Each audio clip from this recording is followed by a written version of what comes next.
Good morning, and welcome to Tulane University. It is my pleasure to introduce our next session, A Global Energy Magnet, What LNG Reveals About Louisiana's Advantage. If time allows, at the end of the session, the panel will take questions submitted by the audience. To submit a question, please scan the QR codes located on the screens. Please be sure to silence your cell phones, enjoy the conversation, and please join me in giving a warm welcome to our moderator, Eric Smith, Associate Director of the Tulane Energy Institute and a New Orleans native.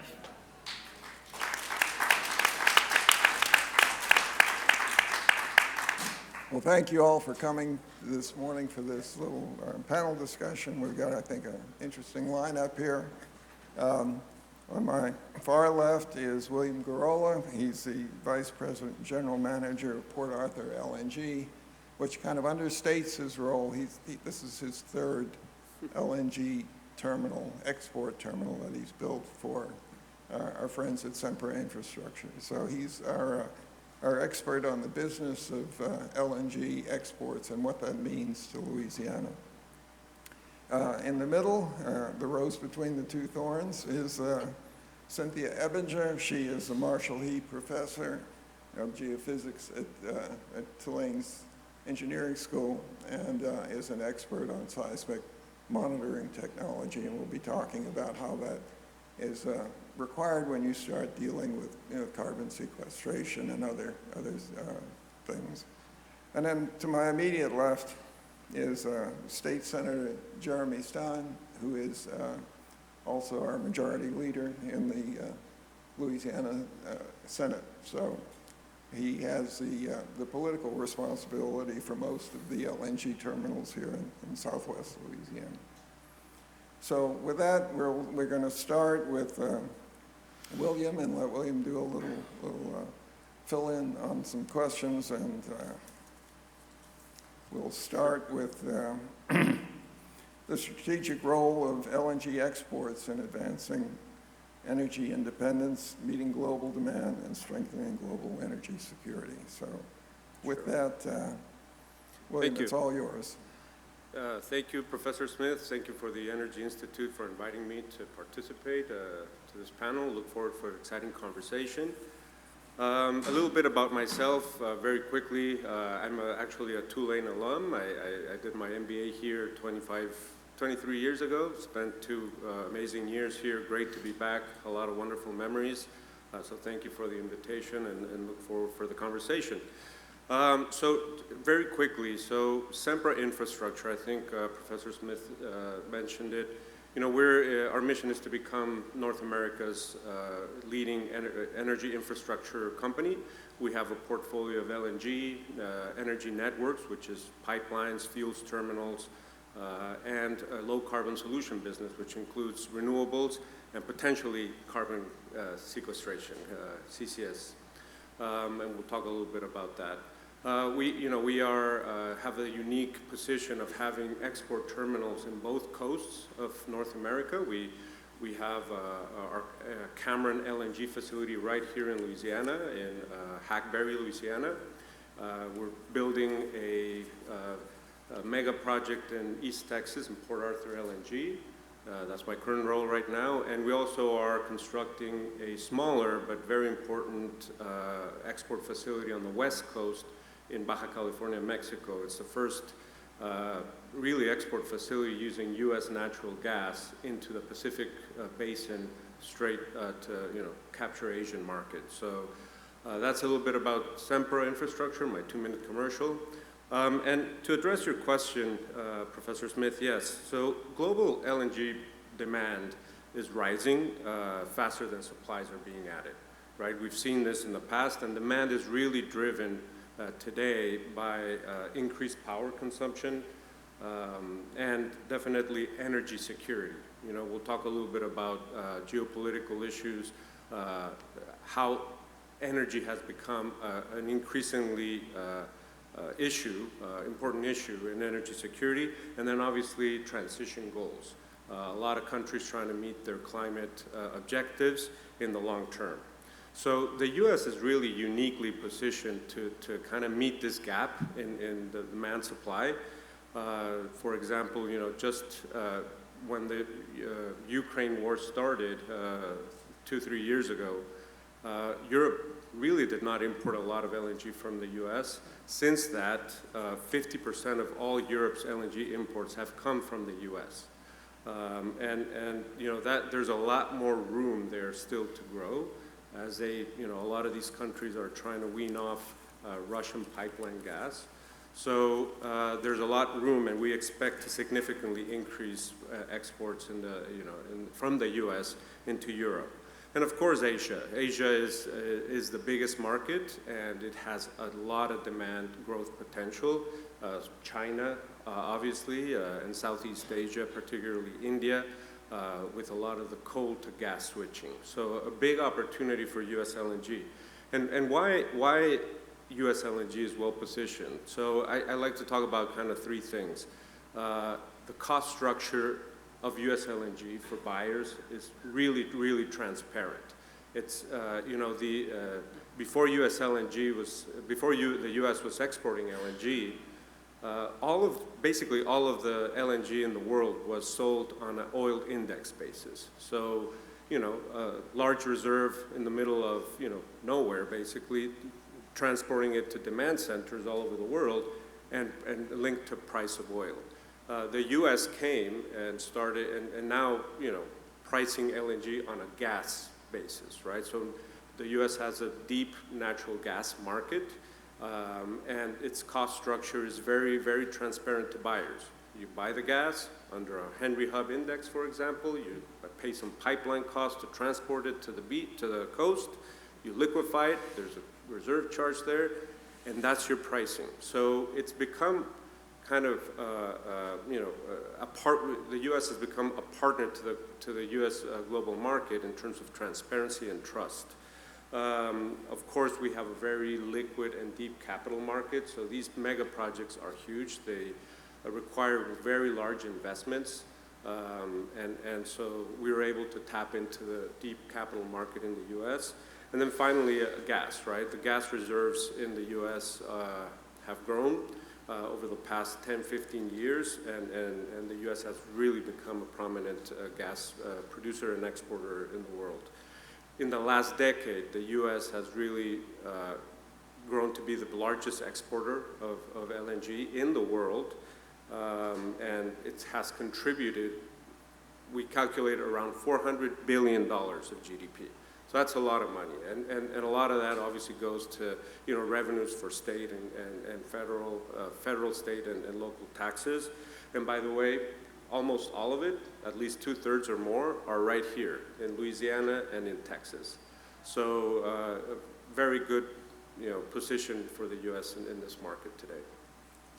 What do you see in terms of the shipping markets? Do they have any impact on the price of the LNG on a delivered basis? No, I mean, so most of the U.S. model in LNG is sold on a free on board basis. So producers, developers, we produce LNG and we sell it, what we call it, at the beach. So our international buyers are responsible for the shipping capacity, come pick up the LNG and take it to the destination. Again, there is a market for the suppliers to go downstream and incur transportation and deliver what we call ex-ship or at the receiving terminal. But that's a market that will be growing here in the U.S. for sure. And William, you're in the middle of finishing one of these plants here in Port Arthur, which is kind of literally across the channel from Louisiana.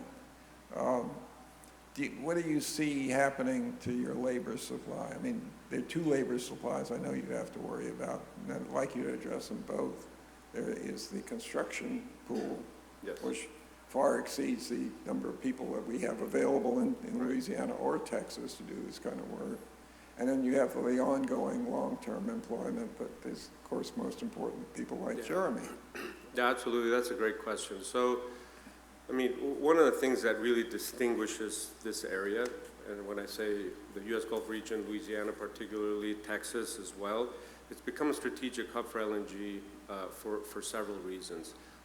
It's has a long experience with industrial facilities, going back a long time.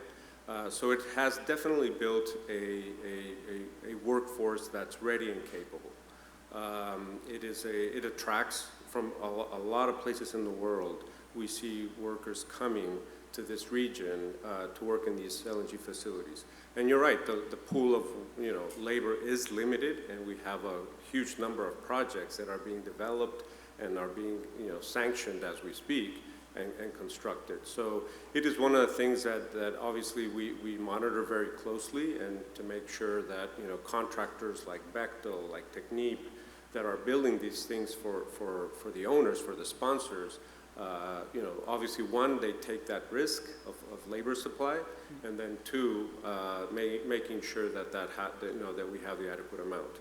And one of the things that we do as sponsors, at least at Sempra Infrastructure, is we really invest in local hiring, right? So that's one of the things that we're very proud of. We've developed a lot of programs and partnerships for workforce readiness, both in East Texas and Louisiana.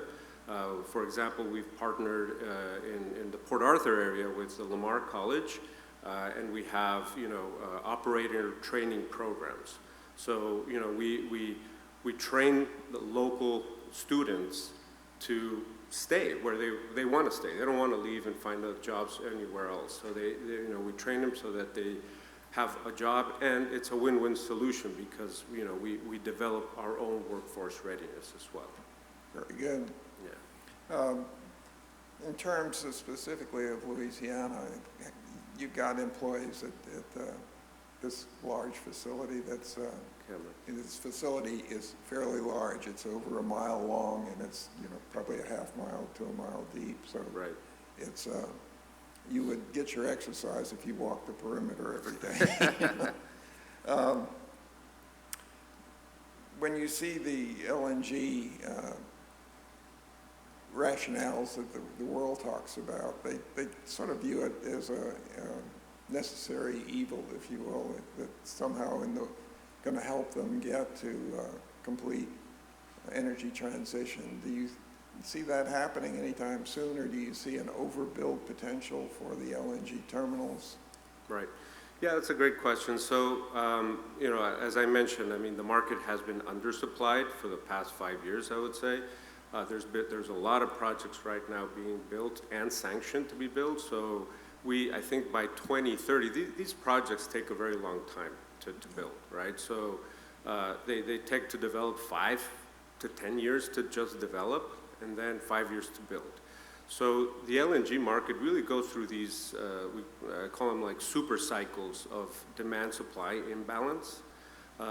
So supply is always trying to catch up with demand, right? So there's periods of time where there's not enough capacity to meet the demand, and people start sanctioning these projects, but it takes so long to get them online and producing that, that sometimes you overbuild, right? And a lot of people are seeing that right now. I think by 2030, we will absorb the demand that's currently being underserved today, mostly Europe and Asia, like I mentioned. But we still feel a long-term growth demand. And you mentioned energy transition.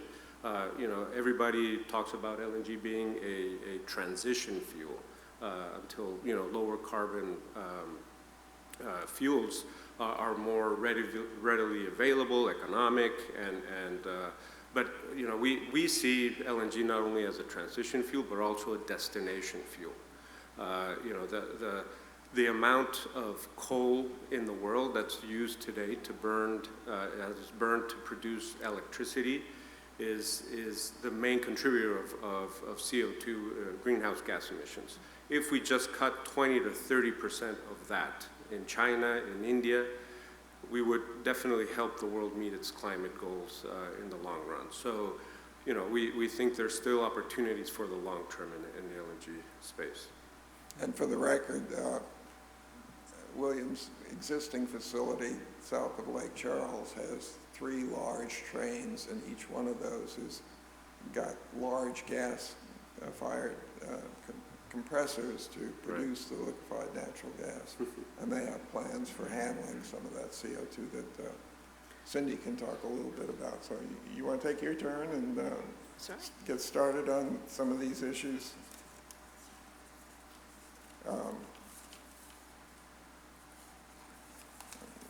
So Cindy is going to talk about seismic monitoring of CO2 injections. So Bill Williams' company has just gotten permission last Friday to install a well in the Hackberry field to do this injection. And Cindy's going to talk about some of the things you have to do when you're trying to monitor the spread of the CO2 plume, as well as basically the pore pressure that's being inserted by all of the extra injection. So. Thank you, and it's a privilege to be here to talk on such a diverse panel about a really important new development in Louisiana.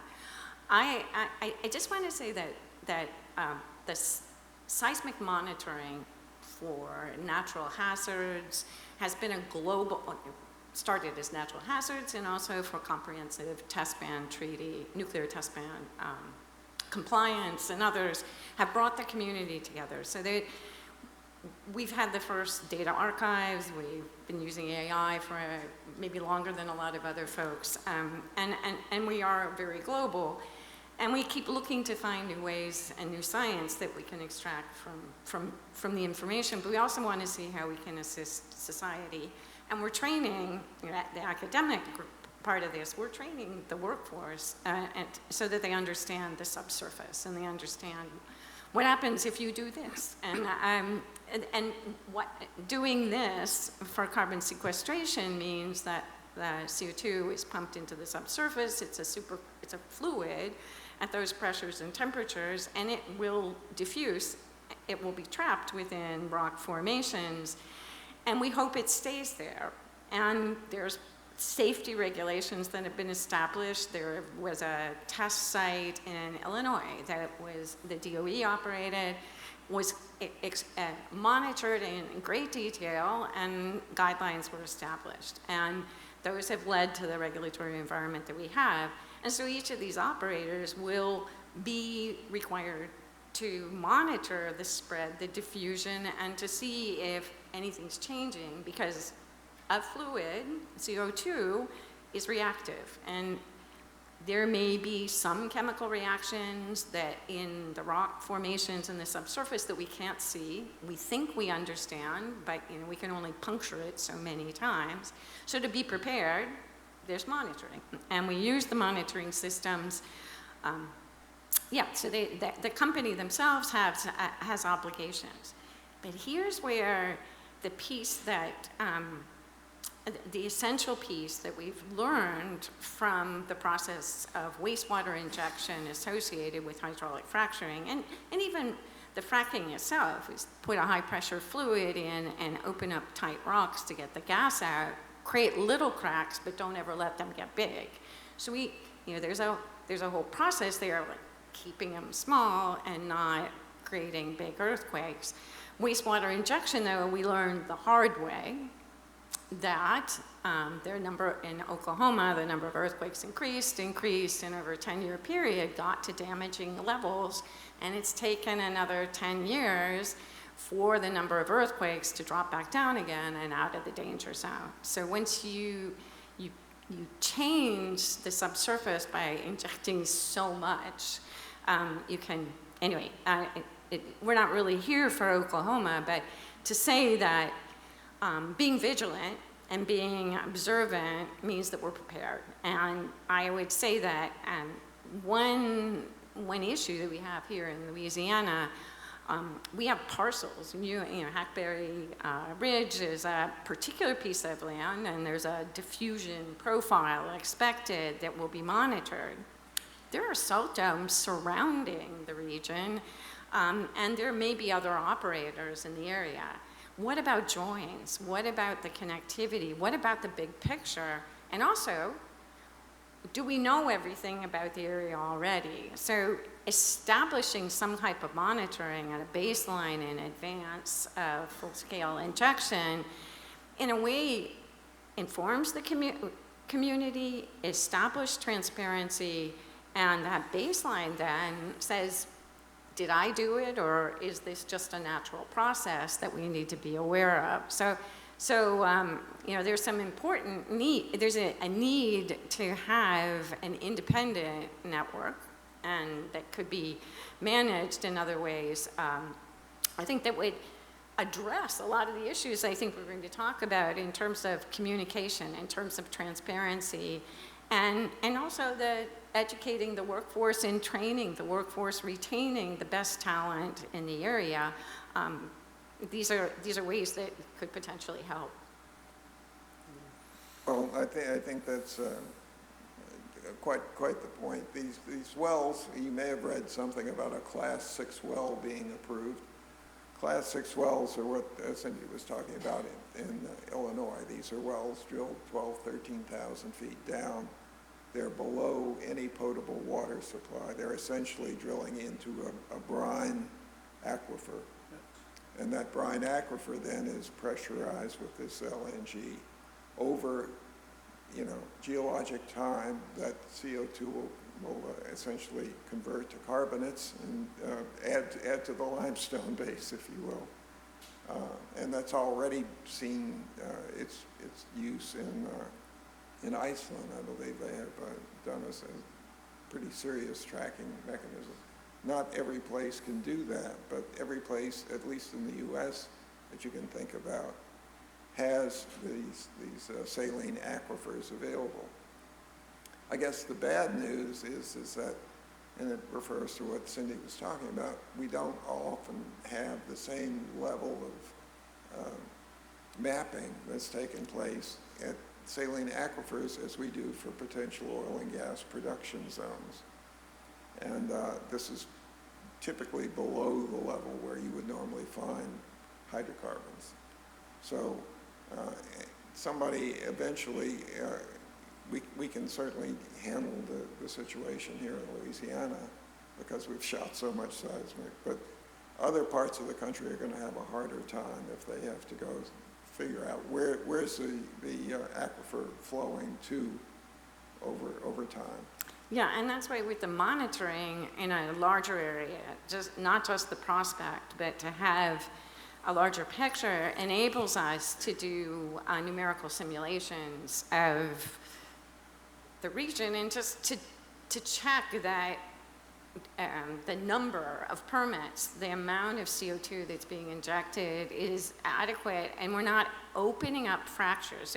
So Eric was talking about putting sequestering the carbon and allowing these slower chemical reactions that stabilize the CO2 into a rock, keeping them out of harm's way. But we're in an area where the Yucatan was pulled apart and rifted away, and it left large fractures. And they're mostly sealed, but maybe chemical reactions or others will change, or maybe the other activities in the area and sea level rise will increase the stresses and open up some of these fractures. If we have monitoring, we know where they are, we know when they start, and we can modify our activities. It's the lack of that information means that we're in reactive mode. If we establish monitoring networks, and a monitor, I should probably explain that the current seismometer that we use for a lot of these activities is about the size of a fat beer can. And it's a pretty sophisticated instrument. It then goes to a digitizer, and we can telemeter the information through cell phone networks and have near real-time observations. We can set the system up and eventually have automatic detection and inform folks of what we're finding. And nearby in the state of Texas, they have, I think at this point in time, it's about 40 seismometers across the state through a consortium of oil companies and interested parties have paid for this, and they're contributing to the operation, to the maintenance, and they've added some additional analyses or modeling studies as part of this, just so that's Texas, sorry. Arkansas has a smaller network, Alabama has some instruments, and we have Tulane University instruments on short-term basis, on monitoring, with students who aren't 24/7 and are working on project work as a learning exercise. So that's where we are right now, and I'm advocating strongly for the need to have an independent and broader scale to protect against things like, Senator Stine is well aware of the salt dome collapses in a couple of different areas, and those that we're monitoring as well, and those could have impact on in nearby areas, and we'd want to be on top of that. Amen. Well, go ahead. I was just going to jump in real quick. You're absolutely right. That's right in my district in Sulphur, just blocks away from my office. The salt dome that's owned by Westlake Chemical is a state of emergency currently, and so that's definitely a concern. Well, and I guess, Cindy, one of the questions I would have is, this monitoring goes on continuously, right? Even Yes. after you're started injecting. How much time do you need to establish a baseline of the noise level, if you will, prior to when you start recording things? Yeah,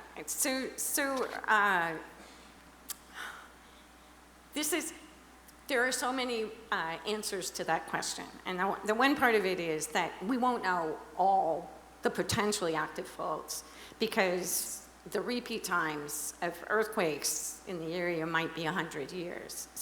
But if faults are creeping and active now, if there's a concern at a salt dome of a collapse as well, there will be seismic noise that can be detected. So a year or two of monitoring in advance of activities is a clear sign, and that's kind of a typical. But if we have 6 months or even a year, that's already an improvement. And just having a network helps us better understand our environment and better regulate and better monitor and protect the citizens of the state of Louisiana too. Well, one of the things that I was relieved to learn from Cindy was that when I was thinking about monitoring wells, I thought we were going to have to drill a bunch of 13,000-foot wells to put an instrument at the bottom of them. In fact, these are about 10 feet below the surface, and they're driven with solar, so it's a pretty innocuous system. You gather the data in, and then the software takes over and produces the trend lines and the analysis that you need. So. Right, and the solar panels at the surface, there's a bar up with a antenna so that for the cell phone transmission, and the biggest risk to the external is from cows and teenage boys with guns. But, anyway, so it's an innocuous facility, and yeah, we do this. One of the things that this existing facility, Hackberry, is being used for is to receive spoils from dredging the channel to keep the quayside open for these ships that draw, 30-odd feet of draft when they're loaded. Does changing the spoils level at the surface impact, other than maybe having to move the monitors around, does it change the accuracy of the system that this periodic spoil will be added? The actual activity will be really noisy. Let's say we've had instruments near schools. We know when the kids are on recess. We know when they go back in the classroom. Yeah, so it's recording noise, signals of local and far, and we detect global earthquakes, and we contribute to the global network as well. So the spoils change depending on how high it gets, and if it doesn't block the solar panel, it's not really a challenge. It's not a big deal. Okay.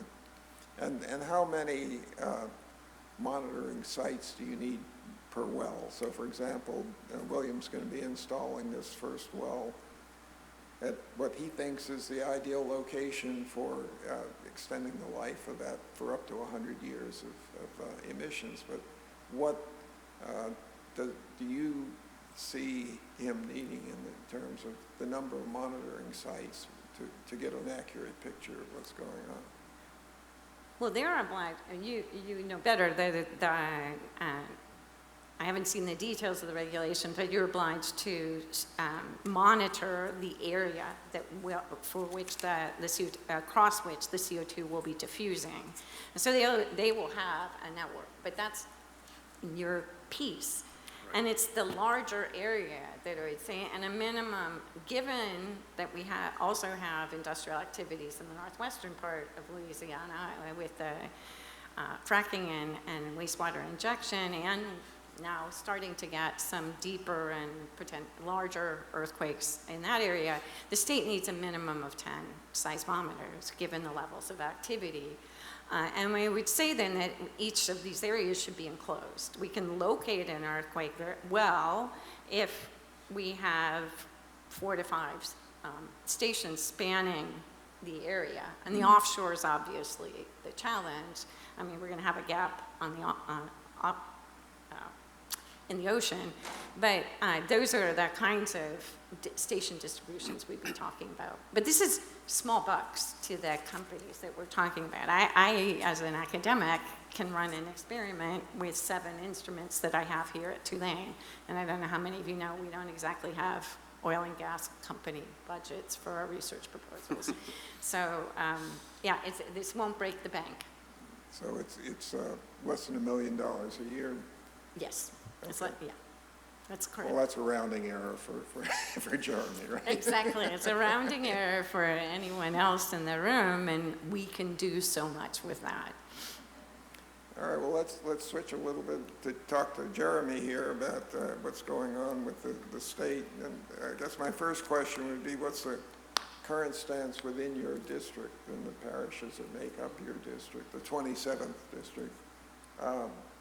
What's the personal feeling about pipelines in general and CO2 pipelines in particular? Well, thank you, Professor. It's truly an honor to be here at Tulane. Politicians like to speak more than professors, so it's been hard to be quiet for so long on the stage here. My only connection to Tulane, I'm not a former student like William here, but my mother-in-law went to Newcomb and lives right down the street, so I'm a big fan of Tulane and attending some of the games here. But Senate District 27, as you mentioned, Professor, so my district is Southwest Louisiana. It's really the epicenter right now with regards to LNG. My district is Sulphur, Westlake, Moss Bluff, Carless, and a good bit of Lake Charles. In fact, right in my district currently, we're going to be at the ribbon cutting this Monday with Woodside LNG for the Louisiana LNG project. So we're looking forward to that. But Professor, we're no stranger to oil and gas, to petrochemical, we are truly not just fueling America, but fueling the world. And so in terms of the LNG projects, it's an exciting time to be in Southwest Louisiana. You've got, as I mentioned, Woodside LNG. They've already got 800 workers on the ground currently. They're going to be at peak construction in about a year and a half. You're looking at 7,000 to 8,000 jobs at peak construction at that particular location. Down in Cameron, you've got Venture Global, 800 workers on the ground currently. Peak construction, again, another 7,000 to 8,000 workers in another year and a half. Altogether, you're looking at 15,000 construction jobs at peak in less than 2 years. It's truly incredible when you just kind of zoom out and think to yourself, wow, a decade ago, continental United States had never exported LNG whatsoever, and 10 years later, we're now the global leader in exporting LNG. It's truly, as you've heard before, it's a shale revolution. It is truly a revolution in terms of oil and gas. And so we are extremely proud to play a big part of that in Southwest Louisiana. And we know, again, we view this as a LNG 2.0. We've already been through the LNG 1.0 thanks to Sempra infrastructure being one of those with Cameron LNG. course, we've got Venture Global with Calcasieu Pass 1, and we also have the one who started it all at Cheniere. And so those are just three to speak of. And to William's point earlier, of all, as being the world leader in the export of LNG here in the United States, 2/3 of that is right here in Louisiana. I think the other third is Texas. You got one in Maryland, but that's it. I mean, it's truly an exciting time. We here in Southwest Louisiana, and also the state, because obviously I represent not just the constituents of my district, but we fight for our constituents all across the state when we go to make laws in Baton Rouge. We just want to make sure that we continue to prosper, continue to get our quote-unquote fair share, if you will, but also how do we get all of these construction jobs, how do we get some of them to stay? Obviously, they'll have some permanent jobs as it relates to some of these LNG plants, and they number in the hundreds. But how can we do a better job in Louisiana to attract more people to live here? And those are the things that we think about. How can we have more sustainable? The growth is great, but how can we get more people to stay here and to grow, similar to what you see in states like Texas, Florida, and Tennessee? Okay. Within those parishes you mentioned, and Cameron, I guess, is next door, so it's practically in your neighborhood. Sure. Do you see a different tolerance between those groups of elected officials when it comes to carbon sequestration in general? Yeah, as it relates to CCS, you do see it's nuanced from the perspective of sort of where you are.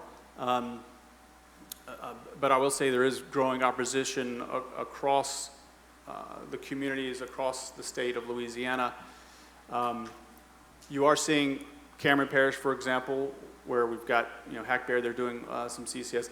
I think they're more, I guess you could say, amenable to it, just because, one, you look at Cameron Parish, by landmass, it's the largest parish of the 64 parishes in the state, but in terms of population, they have the least amount. There's 4,000 or 5,000 people that live there. I think that plays a part of it, but also they're no stranger to these LNG plants and what they bring for the economy. Interestingly enough, it's also not just the least populated, but it has the highest median income of all the parishes in the state. And so they know what it means for growth and for jobs, and I think that's important. But at the same time, we have to balance, as a lawmaker, you have to balance the opposition in some of these communities, which you can't blame where they're coming from. It is a lot of that not in my backyard, but carbon capture is something that and Professor, you did a great job of speaking to that. We need more transparency. We need more communication. And until we have that, we're going to, constituents across the state, not just in Calcasieu Parish, Allen Parish, there's numerous parishes where they're proposing a lot of these carbon capture sequestration sites. You're going to continue to have opposition if you don't, I say you, if companies don't do a better job of communicating. I think the universities can play a big role in helping with that monitoring that Professor spoke about. But until we have a better grasp on communicating and providing more transparency to these homeowners with regards to CCS, and a lot of these concerns they're valid. I mean, we've got the Chico Aquifer that's a concern, and so we take all that into account with regards to all of the different constituencies. But as you've said, or as I said earlier, Cameron Parish seems to be at least more willing to allow it for now. Okay. Professor Smith, sorry, can I Yeah. just add there? Sure. So, and thank you for those comments, Senator. I think, you mentioned we received our permit, Class 6 well permit. We appreciate the very rigorous review that was underdone. We did substantial amount of subsurface analysis that we are, I think we'll connect later. We're happy to share all of that. And we took a lot of valuable input from the community through the public process, right? All of these permits go through public consultation, and so we received a lot of valuable information. We hosted many open houses and worked with community leaders to create awareness, make sure that there's awareness, there's understanding of what the project is from the technical side. and then obviously from the economical impact as well. And so, you know, hearing their questions, their concerns, so that has helped for sure, you know, navigate through that. Again, I mean, this particular project is different maybe. It's much smaller than most other carbon capture projects in the region. It's very bespoke for Cameron LNG. It's within our, the land that's owned by Cameron. So it's basically integrated to the LNG facility. It will require one injection well, which we've studied significantly, and some compression facilities, 9-mile pipeline directly to the LNG trains. And look, I mean, this is a proposed project. There's a lot of work to do still, as you all point out, but it's one of the ways that LNG facilities, LNG producers can decarbonize their product, right? So, you know, we're all wanting to reduce our Scope 1 greenhouse gas emissions, and this is a key way to do that if it proves from the physical side, from the integrity side of the well, and obviously economically as well. Well, and I guess that brings up another issue, which is that LNG is kind of unique here in the United States. It's a 100% export product. Right. Do you think the industry has done a good job explaining to your citizens in Southwest Louisiana that sometimes we have to not only obey U.S. rules, but we have to obey rules in the EU and rules in Asian countries that are maybe ahead of us in the game in terms of the energy transition, or at least have more enthusiasm for buying LNG there where they can trace the CO2 emissions? Cajuns don't like being told what to do. No. Yeah, nobody does. Well, I think they do realize it, but they're also very realistic and practical people. I mean, we are no stranger to hurricanes and natural disasters, and I've heard these exact comments in town halls, and I'm no stranger to a hurricane. I personally rode out Hurricane Rita, Laura, and Delta. I'm sure there's many folks in this room who have rode out a hurricane. And when they roll out that generator, when you rode out a hurricane and the power's out, the last thing someone's going to ask if that thing is carbon neutral, or ask about the carbon emissions of a generator, right? And I bring that up just because Europe was in a very similar situation with regards to the Russia-Ukraine war. The last thing they cared about was carbon emissions.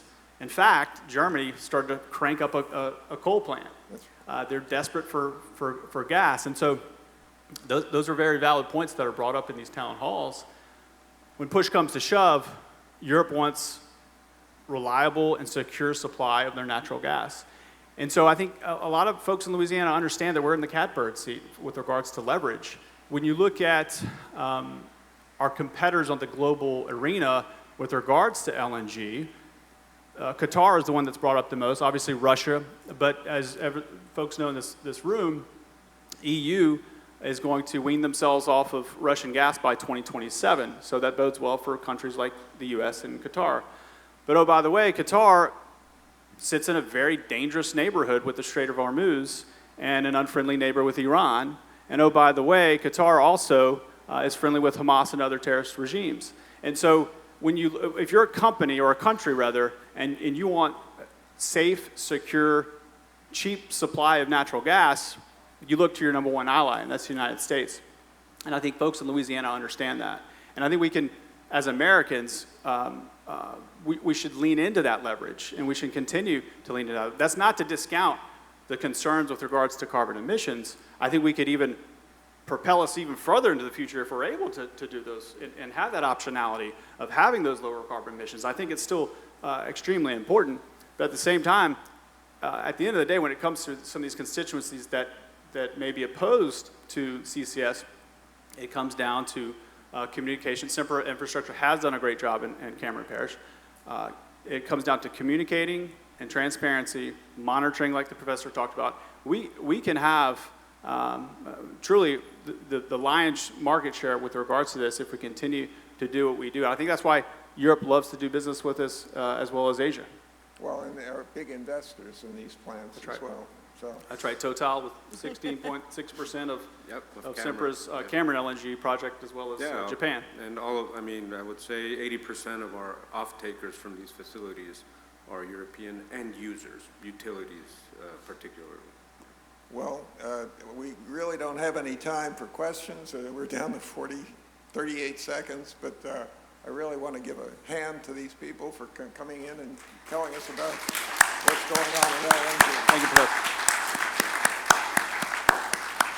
There's 25 seconds for Thank you for joining us for this session.